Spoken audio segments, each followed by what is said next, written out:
Asalaamu alaikum guys, and welcome back to another video.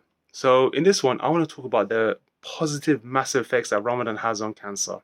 Now, as you know, Ramadan is a month in Islamic calendar that we observe. It's part of our faith, and that's when we fast from dawn to sunset.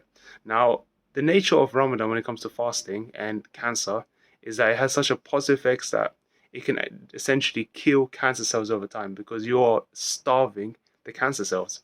Now, there's a really good YouTuber I'd personally recommend you guys check out, especially in general. His name is Dr. Eric Berg, and he makes fantastic health-based videos. He discusses deeply about Ramadan and its potential benefits. He also talks about countries with the lowest cancer rates in the world. You'll find that is Middle East. Why? Because of the Islamic adoptive lifestyle. Whereas countries in the West, some of them have very very variable rates. But you can kind of see why that diet and what you eat, the quality of your food, and fasting in particular has on the body. Fasting by far is probably one of the most positive things. And again, fasting was, it's a compulsory action that we have to perform during Ramadan, where we fast 29 to 30 days. So you can think right now, because we are in the middle of Ramadan, and I'm fasting myself, and I'm sure there's many other cancer patients who are fasting themselves, and of course you might be fasting yourself, and you probably feel that your body has always gotten better. It's healing itself. You're cutting down the sugars. You're probably eating a lot at iftar, but we should not be doing that, yeah? We should be eating the right amount of food, good quality vegetables, plenty of berries, because berries have, a lot of positive effects in the body. And again, anti-cancer properties. That's exactly what you're looking for. And yeah, when you fast a lot, you're honestly going to feel a difference. That's a massive positive change in your body. I've been fasting already 10 days so far, alhamdulillah. And of course, I'll be continuing to fast. And I can tell you from first-hand experience that I feel way better.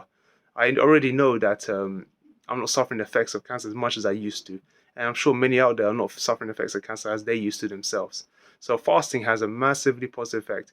Of course, you should cut down certain things. Well, you should, however, increase certain things as well for your iftar or your suhoor meals. For example, broccoli, spinach. These are amazing stuff. Sweet potatoes. Wow. This is something you can stick on.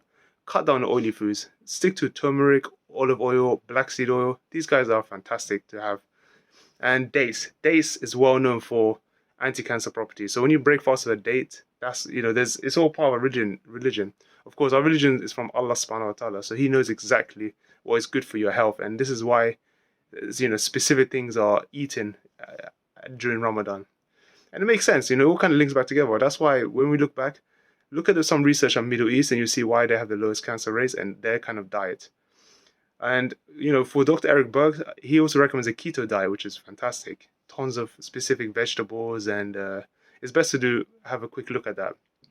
I personally recommend it. It's working for me, and if it's working for me and I feel good about it, I'm gonna of course share it to you guys. I want you guys to try yourself and inshallah benefit from it. That's the main important thing. Of course, we want to stay good. We want to stay healthy, and always thank your creator for everything you're doing, especially you gone this far and all the people that supported you as well. Remember, everyone's got your back.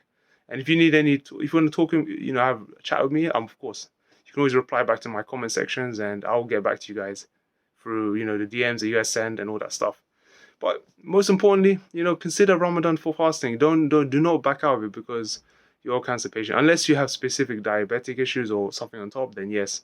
If you're on medication, try taking your medication like I do during suhoor, your first half, and iftar, and then you can sort of tweak your day to fit the schedule. It's not difficult, it's possible. And remember, fasting greatly kills cancer to a point where it can even kill cancer or build something to protect against it. So there is nothing but positive benefits. And that's it.